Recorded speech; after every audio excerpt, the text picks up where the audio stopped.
Isang magandang umaga, tanghali at gabi po sa ating lahat dyan sa Pilipinas.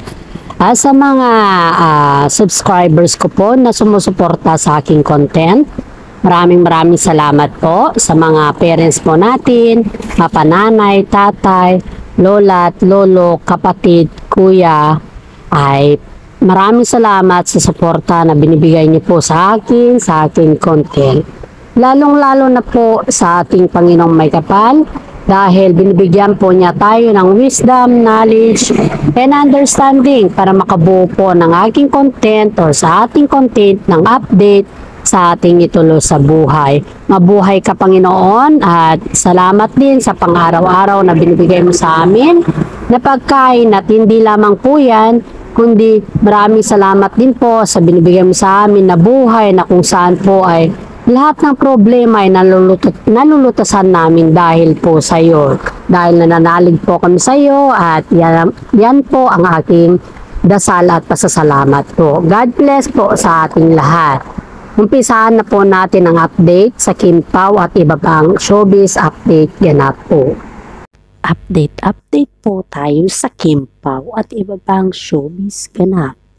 Ayon po sa aking legit na source po ay si Aki din daw pala ay may regalo po si Kim Chiu sa kanya. Kumbaga ba is pati yung nanay ni Kim Chiu at saka si Aki may regalo din pala galing kay Kim. Ay yung nanay ni Paolo Avellino, sorry. Yung nanay pala ni Paolo Avellino ay may regalo kay Kim Chiu po. Yung si Kim Chiu ang may regalo sa nanay ni Paolo Avellino. At saka si Aki naman po ay may regalo din po na natanggap kay Kim Chiu. Yan po ang latest update po natin at alam ko po na nag-aabang kayo sa aking latest update for today. At ipagpasensyahan nyo na po kasi medyo mahina po kasi yung signal dito sa akin at alam naman po natin na pag mahina po ang signal, hindi po tayo nakaka-edit po. Okay. Laking tuwa daw ni Aki, yung anak ni Paolo Avellino, na nakatanggap po siya ng regalo. Yun pala yung nung pumunta pala sila Paolo Avellino at saka si Kim Chiu dun sa California, yung nataon na may ASAP California sila, yung patapos ng ASAP.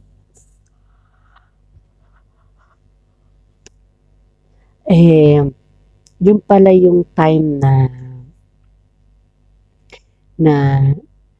nag-promise si Kim Chiu na bibigyan niya si Aki ng regalo kasi Kim Chiu kasi hindi kasi sila prepared ni Paolo Avellino na nagbisita sa California, na nagbisita kay Aki dahil syempre alam naman po natin na ang purpose talaga nila Kim Chiu dun ay yung ASAP.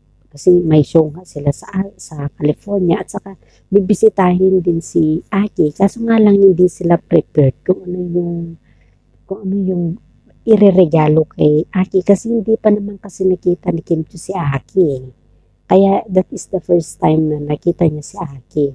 At syempre kapag hindi mo pa kasi nakita yung tao o yung bata or binata man yan or ano man yung mga hilig-hilig niya, para sa akin naman hindi naman natin basta-basta regaluhan isang tao kung alam naman din natin na hindi naman siya mahilig sa ganun na bagay, di ba?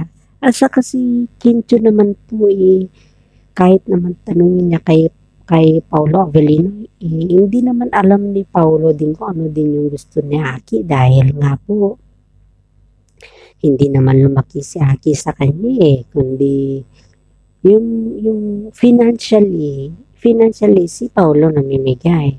Pero yung paglaki ng bata at saka yung lambing ba ng bata sa tatay is wala si Paolo kasi ang kasama kasi ni Aki sa bahay ang kanyang mami LJ.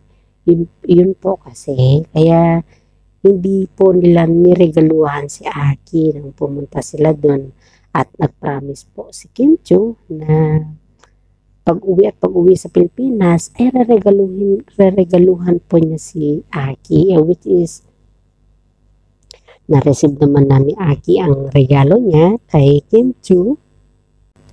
Kaya laking tuwa ni Aki nung natanggap po niya ang kanyang regalo sa kanyang mami Kim Chu. Kasi nga po, ang tawag kasi ni Kim Chu sa kanya, ang tawag kasi ni Aki kay Kim Chu is mami, parang mami tita, parang ganon.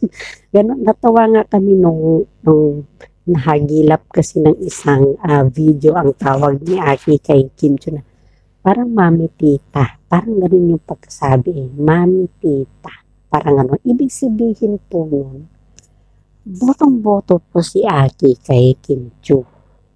At mas botong-boto din po si Aki kapag magpakasal na sila Kim Chu at ang kanyang daddy. Alam naman din natin na kahit first time ni Aki na nakita si Kim Chu is he feel comfortable kay Kim Chu eh. Kasi sa mga videos nila na yung bonding moment ba nila, doon mo makikita na gusto ko ng bata. Kasi pag ayaw ka ng bata, hindi yan makikipaglaro sa'yo at hindi yan makikibanding sa'yo kahit anong pang gawin mo. Yun yung proper way kasi na ginawa ni Aki is in-entertain din naman niya si Kim Chu dahil alam niya naman na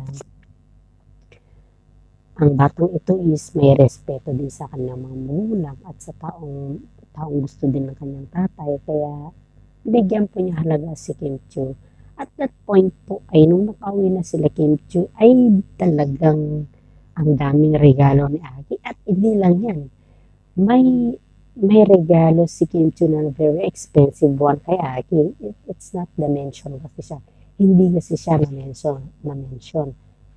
Nung magregalo si Kim Chu na sa mami mismo ni Paolo Avellino na bag, at that is the time also na binigay na din ni Kim Chu yung regalo niya kay Aki. Kumbaga, parehas yung receiving nila. Parehas yung date ng receiving nila. Kaya maraming mga netizen po ang natutuwa at talagang naiinggit at nakikilig dahil sa ginawa ni Kim Chu na iyan sa kanyang biyanan at sa kanyang magiging anak. Kaya nga po, all out supportive ang mga Kim Pao fans sa kabutihan ni Kim Chu na palaging nagbibigay ng regalo. Sa mga senior citizen po dyan, kagaya ng aking nanay, ay talagang taos puso po kayong sumusuporta sa ating idola sa buhay na si Kim Pao dahil alam naman po natin na yan lamang po ang inyong libangan at yan po ay naiintindihan ko po. Alam nyo, sa totoo lang po, darating din po ako sa panahon na magiging senior na po ako. Kaya lahat ng mga senior sa ngayon ay binibigyan ko po sila ng karangalan o magiging isang idolo po sila ng mga kabataan sa ngayon na kagaya ko. Ang nanay ko po kasi is, hindi naman sa kanto, ang nanay ko po kasi is, mahilig siya manood ng mga showbiz, mga kung ano yung trending, at lalong-lalo na ang Kim Pao. Si Kim Pao kasi po ay parang nagbibigay buhay sa kanya tuwing may mga update ang mga Kim Pao.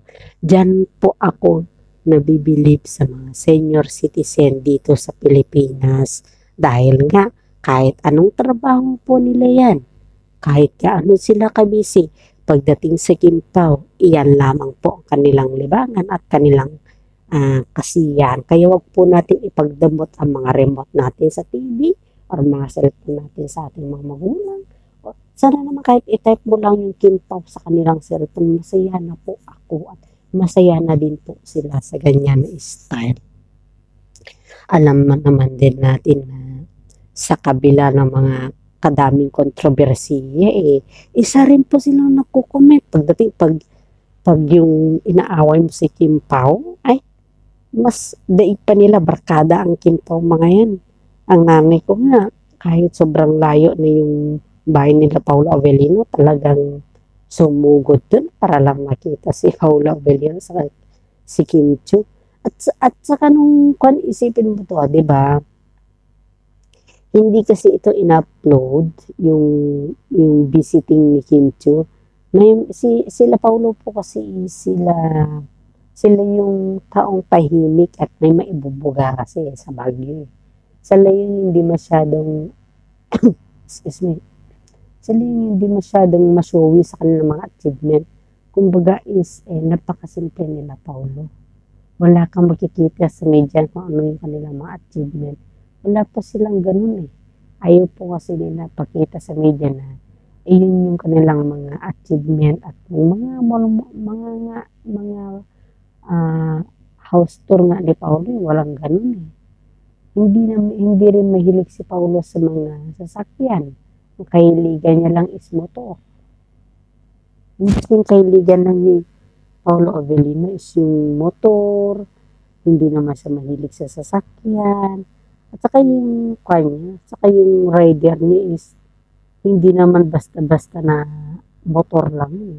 Ang gaganda din ng motor ni Paulo Avelino.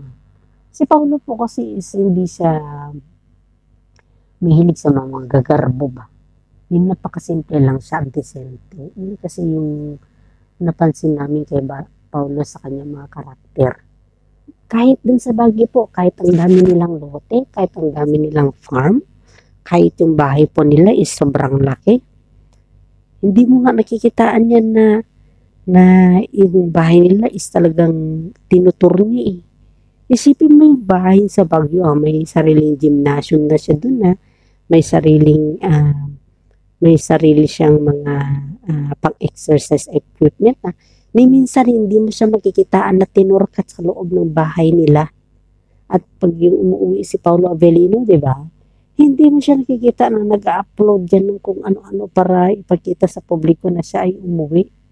Walang gana si Paulo Avelino. Pag umuwi yan, hindi mo akalain na uuwi siya. Kundi kaya is sekreto lang yung pag-uwi niya. Parang ganun ba.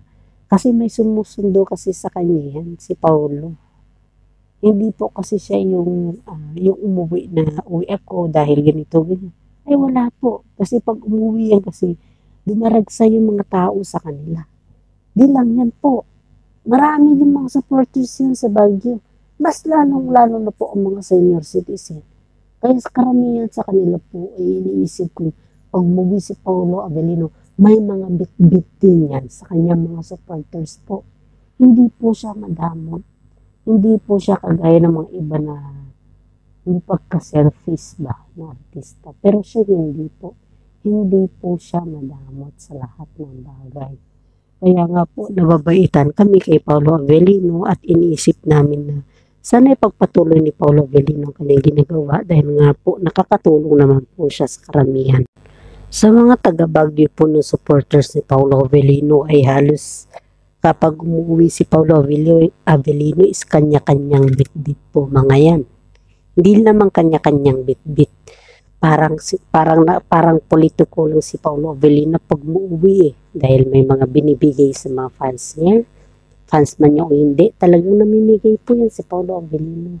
Diyan natin po nakikita na sa kabila po na hindi po siya politiko, may mga paayuda din talaga sa kanya mga fans. Kaya nga po, halos nalaman po nila na nung nagsisimula pa lang po si Paulo Avelino, ito po yung aking nasa legit na source po. Nung nagsisimula pa lang si Paulo Avelino na magiging isang pumasok sa showbiz, yan na lang po natin. Yun yung time na sinuportahan lahat sila ng taga Baguio. Yung talagang, yung pag taga Baguio ka kasi is solid ka eh. Solid yung suporta sa'yo eh. Hindi mo man yan ma-deny pero solid ang suporta sa'yo. Halos lahat taga Baguio lumabas para suportahan si Paulo Avelino. At nung nalaman naman po nila na may anak na si Paulo Avelino, hindi kasi po si Paulo kasi nun is parang hinihintay niya lang kasi yung pagka-ready ni LJ noon na kung ano yung settlement nila kasi nga po nung nagkaroon yung balita o issue kay Paulo Avelino noon na may anak siya kay LJ is parang naglaylo muna yung kanyang career. kaya nga hindi nila inaamin na kaya nga po hindi nila inaamin na may anak sila ni LJ noon dahil sa kanyang karir. Parang iniisip po kasi nila na paano nila aaminin niya sa showbiz, ang nakasalalay naman sa lahat sa kanila is yung kanilang karir. Yan po yung palagi nilang iniisip at kaya nga po nagkaroon yung denial dahil sa pinag-usapan nila na about sa bata. At hindi naman yung dinidinin ni Paolo Avellino noon. Ang kay Paolo lang is hindi pa siguro tamang panahon para sabihin ni Paolo yun. Kasi nga po may mga manager po sila Yung manager po nila ang nagtuturo po sa kanila kung ano yung kanilang sasabihin. Yun lamang po yung sinusunod nila. Okay? Kaya wag natin po iba si Paolo Avellino o sa mga basers yan. Paalalahanan ko lang po kayo. Yan ay pass na po ni Paolo Avellino. Kaya ko lang naman kinonek yan para magkaroon po tayong idea or para malinawan po yung mga ibang files natin na hindi po alam ang tungkol kay yung issue kila LG noon. Pero as of now naman is wala naman po tayong masasabi kasi okay naman si LJ at saka si Paolo sa ngayon. At okay na din po si Aki, malaki na po si Aki sa ngayon. Teenager na si Aki at saka ang gwapong-gwapo niya. Manang-mana kay Paolo Avellino. Parang kumbaga is pinaghatian nila LG at saka si Paolo Avellino yung mukha ni Aki sa ngayon. Ang dami talaga. Nararamdaman ba talaga yung talagang masarap sa pakiramdam na yung anak mo is talagang kamukha mo. At hindi lang yan. Yung sinusuportahan ka din sa lahat ng bagay. Kaya nga po, ang sabi ni Paolo Avellino kay Aki is nagpapasalamat din po si Aki sa kanyang daddy dahil lahat po ng gusto ni Aki ay binibigay din po ni Paolo Avellino. And at the same time po, ganun din po si Aki, ang suporta din ni Aki kay Paolo is talagang sobra. Isipin mo to, kabago-bago lang yung nakita si Kim Chiu, tapos ang suporta niya sobrang higpit. How much more kapag nagpakasal na yun talaga, yung dalawa. Ang nanay nga ni Paolo Avellino, sinihingi na lang yung decision ni Kim Chiu at hinihintay na lang po yun. Kaya nga po maraming content creator nagsasabi na kaya daw nagbisita si Kim Chiu sa Baguio dahil may secret marriage daw sila.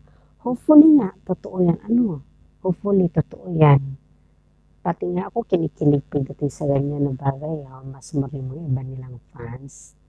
Sana nga, totoo yan. Kasi ako din is talagang kinikilig talaga ako sa kanila.